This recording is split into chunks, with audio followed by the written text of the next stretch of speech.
कैसे करना है ये भी मैं आपको एक दफ़ा बता देती हूँ। आपके बुक में जैसे लिथियम, पोटेशियम और सोडियम के एग्जांपल है, तो मैं जो है वो लिथियम के एग्जांपल ले लेती हूँ, ठीक है।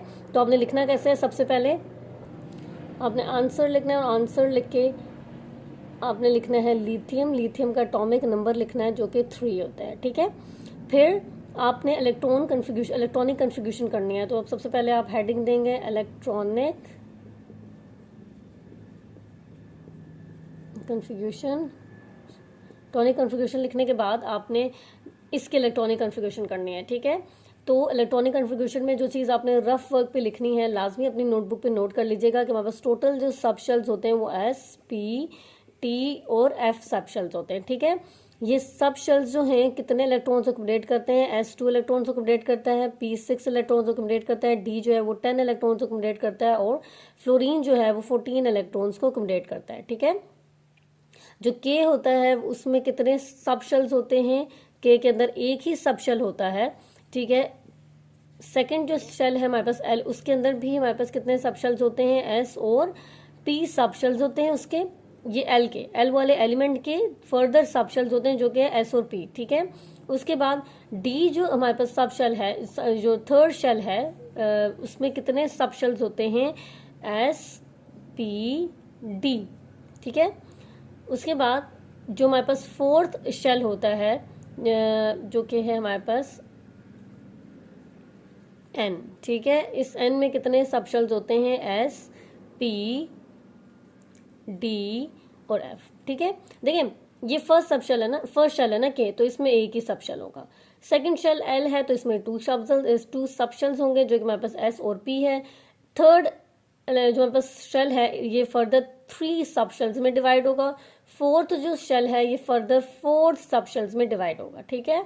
और ये जो शेल्स होते हैं ये इस इतने नंबर ऑफ जो इलेक्ट्रॉन्स होते हैं वो अकोमोडेट करते हैं, ठीक है। तो ये आप रफ वर्क में साथ लिख लीजिएगा, आपके लिए इजी हो जाएगा। तो इलेक्ट्रॉनिक कन्फिग्यूरेशन करते हैं अब लिथियम की। लिथियम का फर्स्ट शेल जो है 1s2, क्योंकि पहला जो शेल होता है वो हमेशा 2 इलेक्ट्रॉन्स अकोमोडेट करता है। पहला शेल हमारे पास कौन सा है, K, ठीक है। तो K हमारे पास कितने शेल्स अकोमोडेट करता है, एक ही सब शेल अकोमोडेट करता है, और उस एक सब शेल में जो है ना 2 इलेक्ट्रॉन्स होते हैं। उसके बाद फिर 1s2 हो गया हमारे पास। फिर हम सेकंड शेल पे चलते हैं जो कि हमारे पास है L शेल, और इस L शेल में कितने सब शेल्स हैं, S और P, ठीक है। देखिए हमें सारों की जरूरत पड़ेगी भी या नहीं, ठीक है। हमने सिर्फ जो है ना नंबर ऑफ इलेक्ट्रॉन्स को फिल करना है, ठीक है। तो सेकंड शेल है हमारे पास, वो सेकंड शेल जो है सब शेल डिवाइड हो गया हमारे पास, तो S2S। अब देखें 2s2 मैं नहीं लिख सकती, क्यों, क्योंकि लिथियम के पास एक ही इलेक्ट्रॉन बच गया है, तो वो होगा 2s1। इस 2 का मतलब होता है कि ये 2 इलेक्ट्रॉन्स अकोमोडेट कर सकता है, 2 इलेक्ट्रॉन से ज्यादा नहीं, 2 इलेक्ट्रॉन से कम हो सकते हैं, जो कि 1 होता है हमारे पास, 2 से ज्यादा अकोमोडेट नहीं कर सकता।